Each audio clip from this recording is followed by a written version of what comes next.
10일 울새의 둥지. 디코는 메리가 지켜보는 앞에서 2, 3분 동안 가만히 선 채로 주변을 둘러보다가 조심스럽게 걷기 시작했다. 메리가 처음 이곳에 들어와서 걸을 때보다 훨씬 조심스러운 발걸음이었다. 두 눈은 모든 것을 뚫어지게 쳐다보는 것 같았다.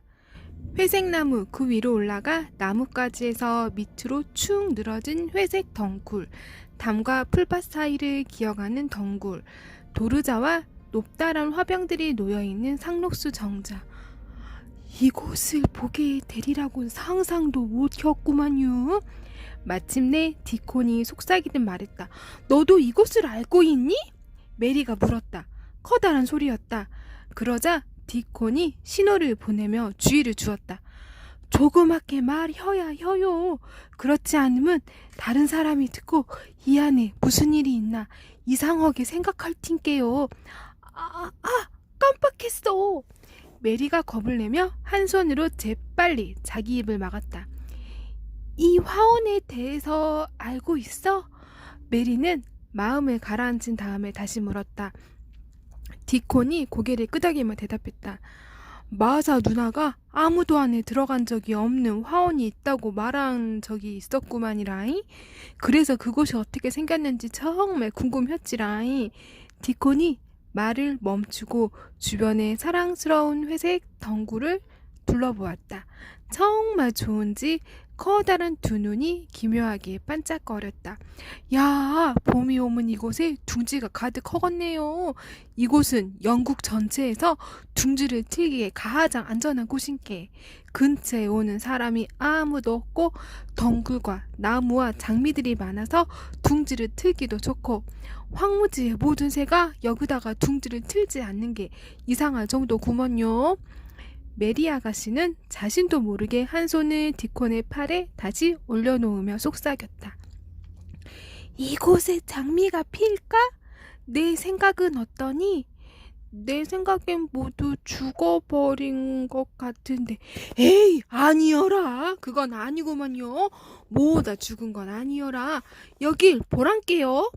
디콘이 가장 가까이에 있는 나무로 다가갔다. 나무 밑동이 회색 이끼가 가득한 늙은 나무지만 장가지와 굵은 가지들이 얽혀있는 덩굴 커튼을 튼튼하게 받쳐주고 있었다. 디콘은 주머니에서 뭉툭하게 생긴 접는 칼을 꺼내어 날 하나를 펼쳤다. 잘라내야 헐 죽은 나무가 아주 많구먼요.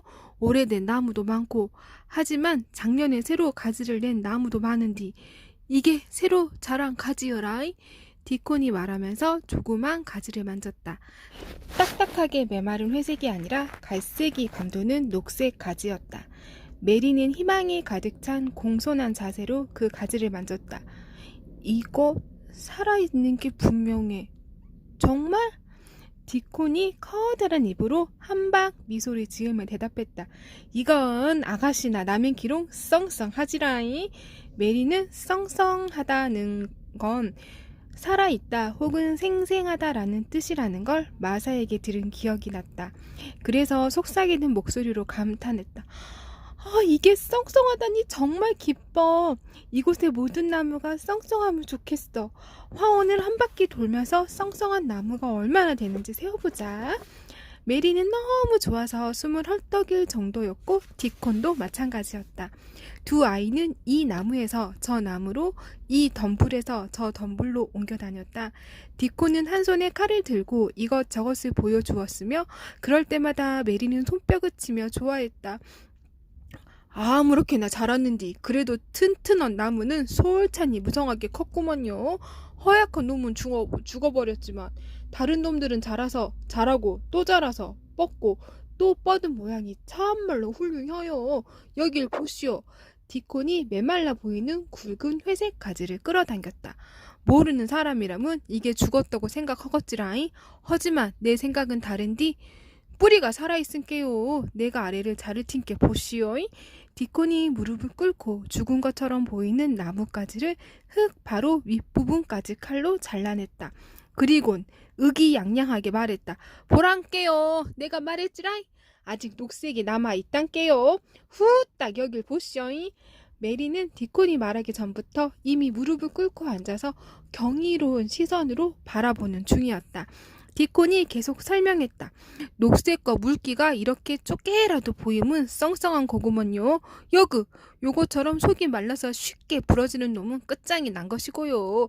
나무가 뻗어가게 만드는 커다란 뿌리가 바로 여기에 있은께 오래된 나뭇가지를 잘라주고 주변 흙을 둥그렇게 파주고 잘 보살피면 나중에 이곳에서 디콘이 갑자기 말을 멈추고 고개를 들어서 나무를 타고 기어올라 가지에서 축 늘어진 주변의 덩굴을 올려다 보았다.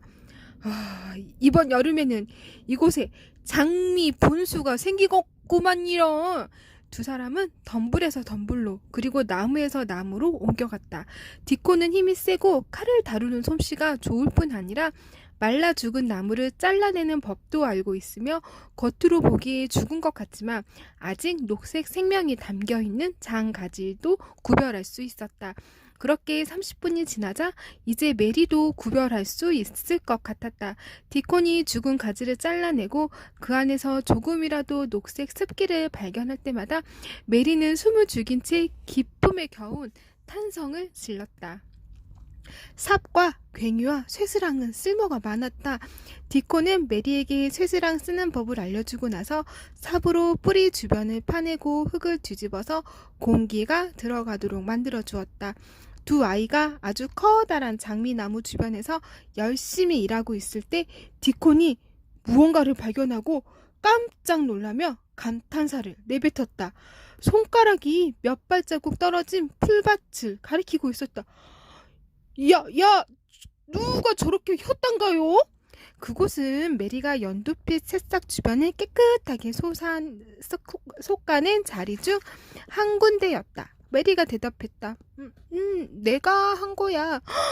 야, 아가씨는 꽃을 가꾸는 것에 아는 게 하나도 없는 줄 알았는디? 디콘이 감탄하자 메리가 대답했다. 내가 뭘 아는 건 아니지만 연두빛 새싹이 아주 조그만 반면에 주위에 풀이 너무 무성하고 억세게 자랐더라고. 그래서 저것들이 숨 쉴 공간이 없어 보이는 거야. 그래서 숨 쉴 공간을 만들어 준 거지. 사실 나는 저것들이 뭔지도 몰라. 디콘이 그 옆에 가서 무릎을 꿇고 앉으며 한방 미소를 머금었다. 아이고 정말 잘했구만이라. 정원사에게 지대로 배운 사람도 이보다 잘할 수는 없겠구만요. 이제 이것들도 제기심은 콩줄기 맹기롱 쑥쑥 자랄 것인게요. 이것은 크로커스와 아네모네 그리고 여그는 수선화요. 디콘이 다른 곳으로 시선을 돌리며 계속 설명했다. 아이고 그리고 여그는 나팔 수선화. 야 정말 볼만 허겄네요. 디콘은 메리가 솟아낸 자리를 여기저기 이리저리 뛰어다니다가 메리를 쳐다보며 말했다. 아이고 조그만 아가씨 치고는 정말 많은 일을 했네요. 나는 계속 살이 오르는 중이야. 그리고 힘도 세지고 있어. 예전에는 항상 피곤했는데 이젠 흙을 파도 전혀 힘들지 않아. 흙을 뒤집을 때 풍기는 냄새가 정말 좋아. 메리가 말하자 디콘이 지혜로운 표정으로 머리를 끄덕이며 대답했다. 아이고 정말 다행이구만요. 비 내릴 때 식물이 썽썽하게 자라면서 내뿜는 냄새 다음에 깨끗한 흙냄새만큼 좋은 것도 없은게요. 나는 비가 오는 날이면 하루에도 몇 번씩 황무지로 나가서 덤불 밑에 누운 채로 빗방울이 히스꽃 위로 슉슉 떨어지는 소리를 들음시로 코를 킁킁거리며 계속 냄새를 맡은단께요. 그래서 울 엄니가 내 코는 산토끼 코맹키롱 벌렁 거린다고 한단께요. 그러면 감기에 걸리지 않니? 메리가 경이로운 표정으로 디콘을 바라보며 물었다. 이렇게 재미있고 이렇게 좋은 사내 아이는 난생 처음 보았다. 디콘이 빙그레 웃으며 대답했다. 그런 건 안 걸리지라잉. 태어나고서 지금까지 감기에 걸린 적은 한 번도 없은게요. 나는 약하게 자라지 않았거든요. 날씨가 어떻든 상관하지 않고 산토끼 맨키롱 황무지를 싸돌아 다닐게요. 울 언니는 내가 신선한 고기를 12년 동안 너무 많이 들이켜서 감기가 들어올 군형이 없다고 하시구만요. 내 몸은 산사나무 막대기처럼 튼튼해요. 디코는 일하는 내내 이런저런 이야기를 했고 메리는 그 뒤를 쫓아다니면서 쇠술함과 모종삽으로 도와주었다. 야, 이곳에는 할 일이 정말로 많구먼요. 디콘이 아주 의기양양한 표정으로 주변을 둘러보며 말했다. 그러니까 또 와서 도와줄 거지? 나도 옆에서 도울 수 있어. 흙도 파고 잡초도 뽑고 내가 시키는 거 뭐든지 할게. 아, 제발 놔줘, 디콘. 아가씨가 오라고 하면 매일이라도 올 거구만요. 비가 오든 해가 나든 이곳에 숨어서 잠자는 화원을 깨우는 요렇게롱 재미있는 일은 나도 처음일게요. 디콘이 분명하게 대답했다. 내가 온다며, 그래서 이곳이 살아나도록 도와준다며, 나는 너에게 무얼 해줘야 할지, 무얼 해줘야 좋을지 모르겠어. 메리가 힘없이 말을 맺었다. 이런 사내 아이에게 자신이 무엇을 해줄 수 있단 말인가? 하지만 디코는 행복한 미소를 머금으며 말했다. 아가씨가 해줬으면 싶은 걸 내가 알려주지라잉.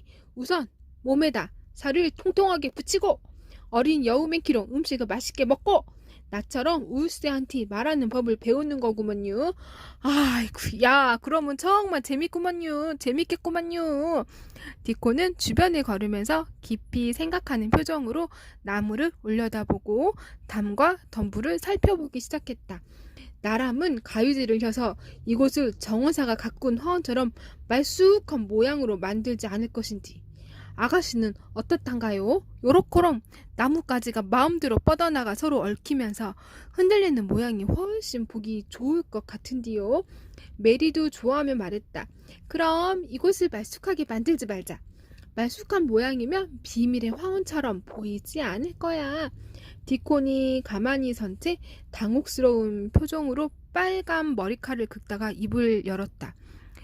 이곳은 비밀의 화원이 분명한디 10년 전에 이곳을 잠근 담에도 울새 말고 누가 댕겨간 것처럼 보이는구만요. 하지만 문은 잠겨있고 열쇠는 땅에 묻혀있었는걸 아무도 들어올 수 없었다고. 그곳은 맞는디 참말 이상하네요. 내가 보기에는 여그저그에 쪼깐하게 손질을 한 것 같은디 몇 년 전에. 하지만 어떻게 그럴 수가 있겠니? 메리가 말하자 디콘이 장미가지 하나를 살펴보다가 고개를 저으며 중얼거렸다. 야, 우째 그럴 수 있었을까잉? 문은 잠겨있고 열쇠는 파묻었는디요. 메리 아가씨는 앞으로 아무리 오랜 세월이 지난다 해도 비밀의 화원이 깨어나기 시작하던 첫날 아침을 영원히 못 잊을 것 같은 기분이 들었다. 화원은 그날 아침 메리가 보는 앞에서 깨어나기 시작하는 것처럼 보였다. 디콘이 씨앗을 뿌릴 장소를 고르고 있을 때 메리는 문득 베질이 자신을 놀려대며 부르던 노래가 떠올랐다. 그런데 방울처럼 생긴 꽃도 있니? 메리가 묻자 디콘이 모종삽으로 흙을 파내면서 대답했다. 은방울꽃이 굵고 초롱꽃과 도라지꽃이 그런디요. 그런 꽃도 심도록 하자. 은방울꽃은 벌써 여기 있는데요. 내가 보았은게요. 은방울꽃은 너무 가차에 자라기 때문에 나중에 솎아줘야 하는디 여그 아주 많아라이. 다른 꽃은 씨앗을 뿌리면 2해가 지나야 꽃을 피우니까 내가 우리 오두막 화단에서 몇 그루 뽑아오면 되겠구먼요. 그런디 왜 그런 꽃을 심자는 건디요? 그러자 메리는 인도에 사는 베질과 그 형제 자매들에게 대해 이야기했다. 그 아이들이 정말로 싫었다는 얘기며 걔네들이 자신을 심술쟁이 메리 아가씨라며 놀려댔다는 얘기까지 모두 해주었다. 걔들은 빙글빙글 춤을 추면서 이런 노래를 불렀어. 심술쟁이 메리 아가씨 정원의 꽃들은 잘 자라나요. 흰 방울꽃과 새조개 껍데기 그리고 금잔화가 나란히 피었네요. 갑자기 이 노래가 생각이 나네. 흰 방울꽃처럼 생긴 꽃이 정말로 있는지 궁금했거든. 메리가 약간 눈살을 찌푸리며 모종삽을 땅속에 신경질적으로 박았다. 그런데 나는 걔들이 말한 것처럼 그렇게 심술 굳지는 않았어. 그러자 디콘이 웃더니 메리가 보는 앞에서 손으로 기름진 검은 흙덩이를 찌푸려뜨려 그 향내를 킁킁 맡으면서 말했다. 야, 이런 꽃들도 있고 사방을 뛰어댕기며 집을 다니거나 둥지를 틀며 휘파람을 불어대는 짐승 친구들이 이렇게 많다면야 그 누구도 그렇게 짓궂게 행동할 필요가 없을 텐데요. 그렇지 않단가요? 메리는 씨앗을 든 채 디콘 옆에 무릎을 꿇고 있다가 디콘을 쳐다보며 인상을 풀었다. 그리고 말했다. 디콘, 너는 마사가 말한 대로 정말 좋은 아이야. 나는 내가 좋아. 너는 내가 좋아하는 5번째 사람이야. 내가 5사람이나 좋아하게 될 줄은 정말 몰랐어. 디코는 마사가 벽난로 쇠받침을 닦을 때처럼 쪼그려 앉았다. 메리가 보기에 커다란 파란 눈과 빨간 뺨, 그리고 행복해 보이는 들창고를 한 디코는 너무나 재미있고 즐거운 표정이었다. 아가씨가 좋아하는 사람은 5밖에 안 되는감요? 그럼 다른 4사람은 누구단가요? 디콘이 묻자 메리가 손가락을 세며 대답했다. 너희 엄마랑 마사, 그리고 울세랑 벤 할아버지. 디콘은 웃음이 나왔다. 그래서 한쪽 팔로 입을 가려 소리를 막아야 했다. 아가씨가 나를 요성한 아이라고 생각하는 건 알겠는디 내 생각에는 아가씨야말로 참말로 벨실한 사람이구먼요. 그러자 정말 메리가 이상한 행동을 했다. 앞으로 몸을 기울이며 설마 자신이 다른 사람에게 하리라고는 상상조차 못했던 그런 질문을 디콘에게 던진 것이다. 게다가 디콘이 쓰는 요쿠셔 사투리로. 인도의 원주민들은 누가 자신들의 언어를 알고 있으며 무척이나 좋아했다. 너도 나를 좋아하냐? 메리가 묻자 디콘이 시원하게 대답했다. 야, 물론이고 말고요. 나는 아가씨가 정말로 좋구먼요. 내 생각엔 울세도 그런 건 분명하고요. 그럼 둘이구나. 나를 좋아하는 사람이 둘이야. 그러고 나서 2사람은 이전보다 더 열심히 훨씬 즐겁게 일하기 시작했다. 마당에 있는 커다란 시계가 땡땡거리며 점심시간을 알려줄 때에 메리는 깜짝 놀라기도 하고 서운하기도 했다. 메리가 슬픈 어투로 말했다. 나는 이제 가야 하는데 너도 가야 하지. 그렇지? 디콘이 빙그레 웃었다. 나는 점심을 몸에 넣고 다닐 수 있어라잉. 엄니가 언제나 주머니에 조그만 음식을 넣어주니께요. 디콘이 풀밭에 놓인 외투를 집어들고 주머니에서 통통하고 조그만 꾸러미 하나를 꺼냈는데 아주 깨끗하지만 올이 거친 파랗고 하얀 손수건에 뭔가가 쌓여 있었다. 꾸러미를 펼치니 그 안에서 얇은 베이컨 조각을 사이에 끼운 두툼한 빵 조각 2개가 나왔다. 대부분은 빵밖에 안 들어있는데 오늘은 엄니가 맛있는 베이컨 조각도 넣어 주었구만요. 메리가 보기에는 참 이상한 점심 식사였지만 디코는 맛있게 먹을 준비가 다 된 것 같았다. 아가씨도 후딱 가서 음식을 먹도록 하시오. 나는 음식을 먼저 먹고서 좀 더 일하다가 집으로 갈 텐께. 디콘이 나무의 등을 기대고 앉더니 다시 말했다. 울새를 불러다가 베이컨 껍질을 쪼아 먹으라고 혀야 걷네요. 새들은 이런 껍질을 참말로 좋아한께. 메리는 그곳을 떠나기가 정말 싫었다. 디콘이 숲의 요정이라서 다시 화원에 돌아오면 이미 사라지고 없을 것 같다는 생각까지 들었다. 너무 착해서 사람처럼 보이지 않았기 때문이다.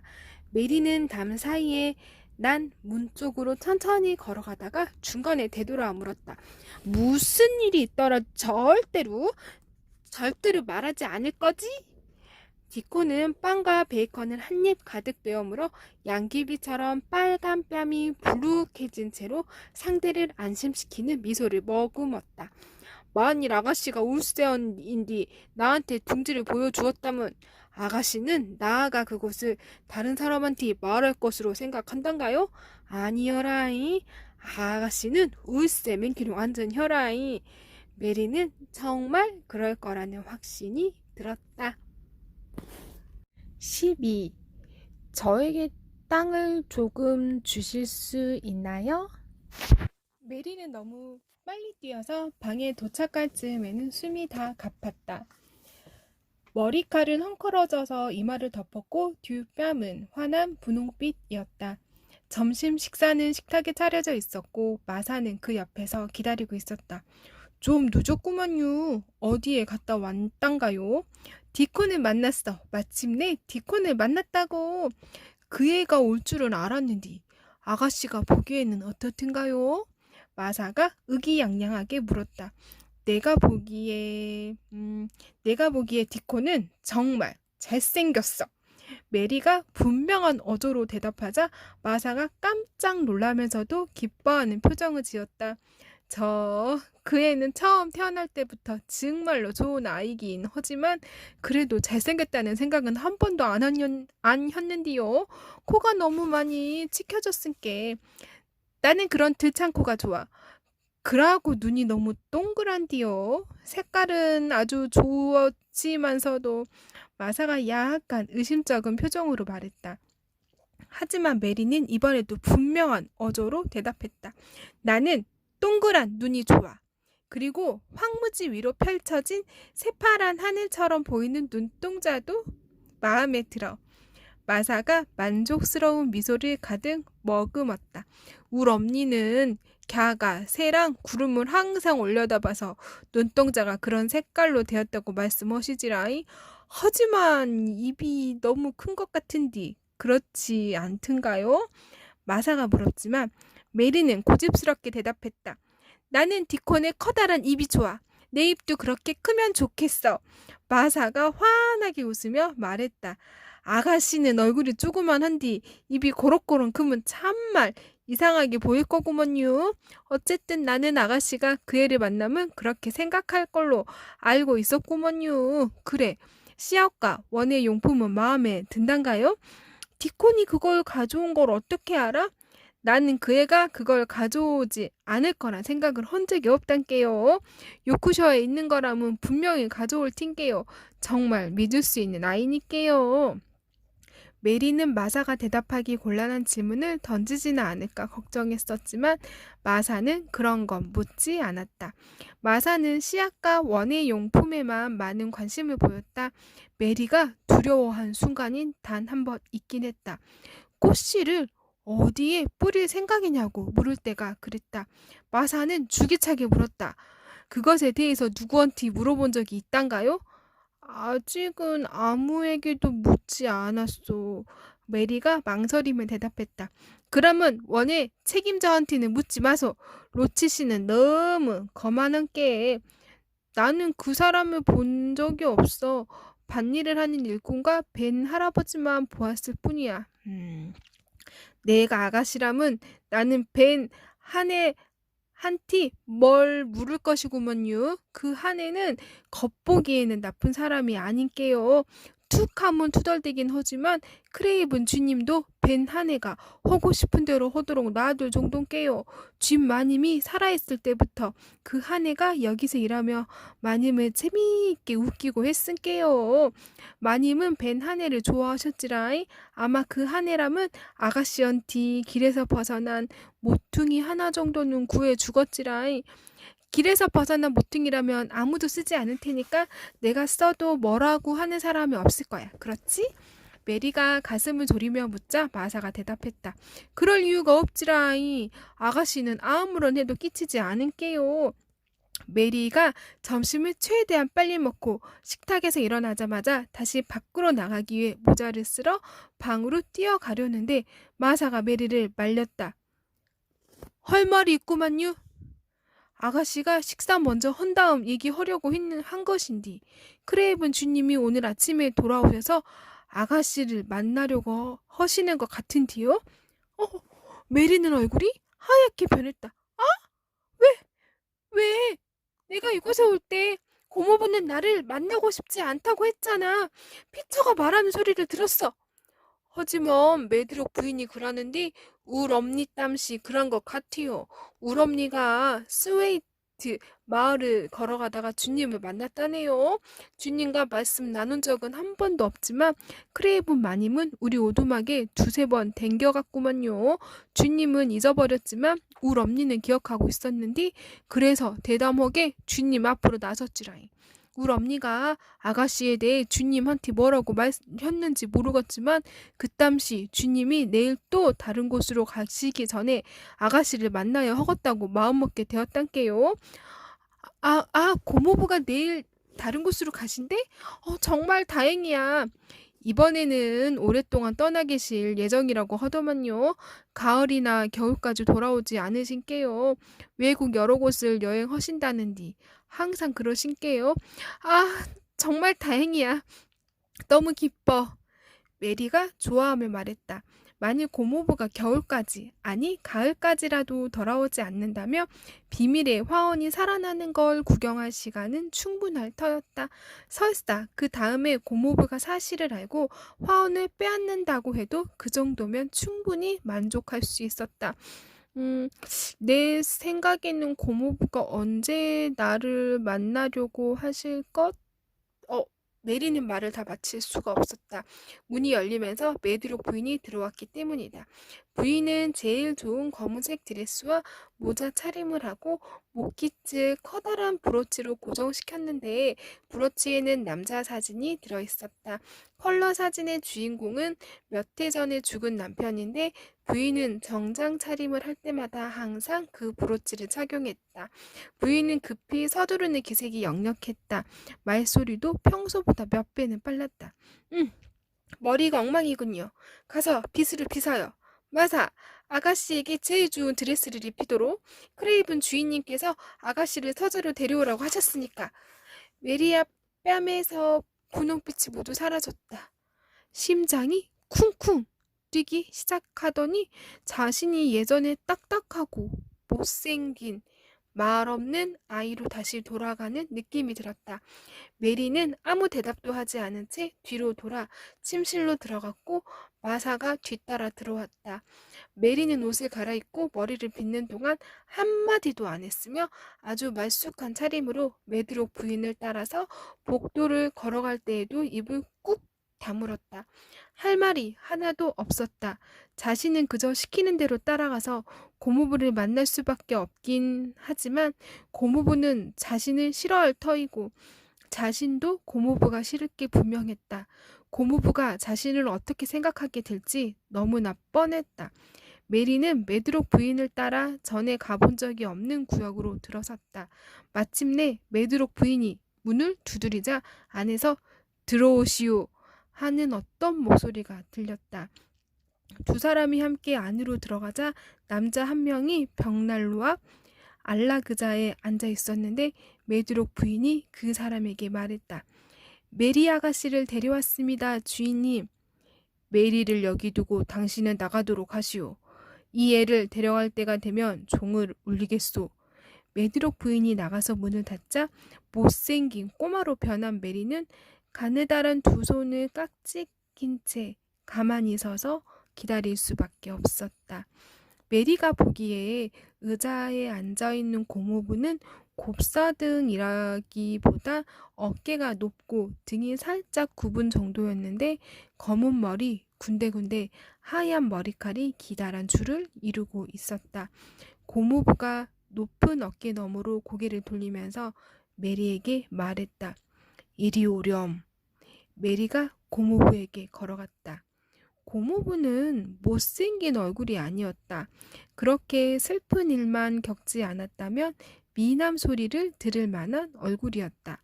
하지만 메리를 만난다는 사실 자체만으로도 불안하고 초조하며 메리를 어떻게 대해야 좋을지 모르겠다는 표정이었다. 마침내 고모부가 물었다. 잘 지내니? 네. 사람들이 잘 보살펴 주던? 네. 고모부가 초조한 몸짓으로 이마를 문지르며 메리를 살펴보았다. 몸이 많이 말랐구나. 점점 살이 붓고 있어요. 메리가 대답했다. 자신이 생각하기에도 정말 무뚝뚝한 대답이었다. 고모부의 얼굴 표정이 너무나 불행해 보였다. 검은 눈동자는 메리를 똑바로 바라보지 못하고 뭔가 다른 곳을 바라보는 것 같았으며 메리에게 정신을 집중할 수도 없는 것 같았다. 너를 깜빡 잊고 있었구나. 내가 어떻게 너를 기억할 수 있겠니? 너에게 가정교사나 유모 같은 사람을 붙여주려고 했는데 깜빡 잊고 말았어. 고모부가 말하자 메리가 사정하기 시작했다. 제발, 제발. 하지만 목구멍에서 뭔가 울컥 치밀어 숨을 막았다. 뭐, 하고 싶은 말이 있니? 고모부가 물었다. 저는 이제 충분히 커서 유모가 필요 없어요. 그리고 제발, 아직은 가정교사를 붙이지 마세요. 메리가 말하자 고모부가 다시 이 말을 문지르며 쳐다보았다. 그건 소업이 부인이 한 말과 똑같구나. 어리 나간 것처럼 중얼거리는 어투였다. 그러자 메리가 모든 용기를 짜내어 더듬거렸다. 그 부인이 그 부인이 마사의 엄마인가요? 그래, 그런 것 같구나. 그분은 아이들에 대해 잘 알아요. 아이가 12이나 되니까요. 고모부가 정신을 차리고 물었다. 너는 어떻게 하고 싶니? 메리는 목소리가 떨리지 않기를 기대하며 대답했다. 저는 바깥에서 놀고 싶어요. 인도에서는 밖에서 논 적이 없어요. 이곳에서는 밖에서 노니까 배도 고프고 살도 붙어요. 고모부가 메리를 살펴보며 말했다. 소오비 부인도 그게 너에게 좋을 거라고 하더구나. 아마 그럴 거야. 부인은 너에게 가정교사를 붙이기 전에 우선 체력부터 기르도록 하는 게 좋을 거라더구나. 밖에서 놀 땐 황무지 너머에서 바람이 불어오면 체력이 강해지는 느낌이 들어요. 메리가 힘주어 말했다. 그러자 고모부가 다시 물었다. 그럼 어디에서 노니? 사방에서요. 마산의 엄마가 줄넘기를 보내주었어요. 그래서 줄넘기를 하면서 뛰어다녀요. 그리고 식물이 흙을 비집고 나오는 거 구경해요. 아무 해도 끼치지 않고요. 메리가 숨을 헐떡이며 대답하자 고모부가 걱정스러운 어투로 말했다. 그렇게 겁먹지 마렴. 너처럼 어린애가 해, 어떻게 해를 끼칠 수 있겠니? 너라면 하고 싶은 대로 해도 괜찮아. 메리는 손으로 목을 가렸다. 너무 좋아서 침을 꿀꺽 삼키는 거 들킬 것 같았기 때문이다. 그리고 떨리는 목소리로 물었다. 정말요? 불안해하는 메리의 조그만 얼굴이 고모부를 한층 더 걱정스럽게 만드는 것 같았다. 그렇게 겁먹을 필요가 없단다. 물론 정말이지. 나는 내 후견인이야. 비록 아이를 돌볼 능력도 없고 너한테 마음을 기울일 시간이나 여유가 없긴 하지만 나는 너무 아파서 정신이 산만하단다. 하지만 내가 행복하고 편안하게 지내길 바라고 있어. 나는 아이에 대해서 아는 게 없지만 너에게 필요한 건 메드록 부인이 모두 해줄 거야. 오늘 너를 부른 이유는 내가 너랑 만나야 한다고 소업이 부인이 말했기 때문이란다. 딸한테서 너에 대해 들었다는구나. 부인은 내가 신선한 공기를 마시면서 마음대로 뛰어놀아야 한다고 생각해. 그분은 아이에 대해 모든 걸 알아요. 메리가 뻔뻔함을 무릅쓰고 또다시 말했다. 그랬겠지. 처음에는 황무지에서 길을 막는 걸 보고 아주 무례하다고 생각했단다. 그런데 크레이븐 부인이 예전에 자기에게 친절하게 대했다는 말을 하더구나. 고모부는 죽은 아내에 대해 말하는 게 아주 힘겨워 보였다. 소오비 부인은 존경스러운 여인이지. 지금 너를 보니 부인 의견이 아주 적절한 것 같구나. 이곳은 아주 넓은 곳이니 아무데나 가서 마음껏 즐겁게 뛰어놀도록 하려무나. 고모부가 갑자기 생각났다는 표정으로 덧붙여 물었다. 혹시 뭐 필요한 건 없니? 장난감이나 책이나 인형 같은 거? 저에게 땅을 조금 주실 수 있나요? 떨리는 목소리였다. 너무나 간절한 마음에 메리는 자신이 하려던 말은 이게 아니었음을, 지금 튀어나온 말은 누가 들어도 이상할 수밖에 없음을 미처 깨닫지 못하고 있었다. 고모부는 깜짝 놀란 표정으로 반문했다. 땅이라니 그게 무슨 말이니? 씨앗을 심으려고, 꽃을 심으려고, 꽃이 살아나는 걸 보려고. 메리가 더듬거리자 크레이븐 고모부는 잠시 메리를 바라보다가 한 손을 재빨리 두 눈 위로 옮기더니 천천히 말했다. 너는 꽃 키우는 걸 좋아하니? 인도에 있을 때에는 그런 걸 몰랐어요. 항상 아프거나 피곤하기도 했지만 날씨도 너무 뜨거웠어요. 가끔 모래에다 조그만 화단을 만들어서 그 안에 꽃을 찔러 놓기만 했어요. 하지만 이곳은 다르잖아요. 땅을 조금이라도 달라. 크레이븐 고모부가 혼잣말로 중얼거렸다. 메리는 자신의 말이 고모부에게 어떤 기억을 불러일으킨 것 같다는 생각이 들었다. 크레이븐 고모부가 동작을 멈추고 입을 여는데 짙은 두 눈이 아주 부드럽고 다정하게 보였다. 그래, 원하는 땅이 있으면 마음대로 가지도록 하렴. 내 말을 들으니까 땅과 꽃을 사랑하던 어떤 사람이 떠오르는구나. 마음에 드는 땅이 있으면 그 땅을 가지렴. 얘야. 그래서 꽃이 활짝 자라나도록 하려무나. 크레이븐 고모부가 미소 비슷한 걸 얼굴에 머금었다. 아무 땅이나 가져가도 되나요? 다른 사람이 안 쓰는 땅이며? 그래, 아무 땅이나. 자, 이제 가보렴. 피곤하구나. 크레이븐 고모부가 종을 울려서 메드록 부인을 부르며 말했다. 잘 가려무나.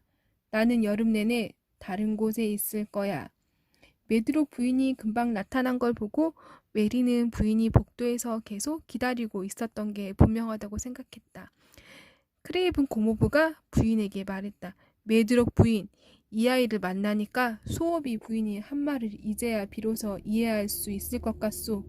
이 아이는 우선 몸부터 회복하고 나서 개인 교습을 시작해야겠소.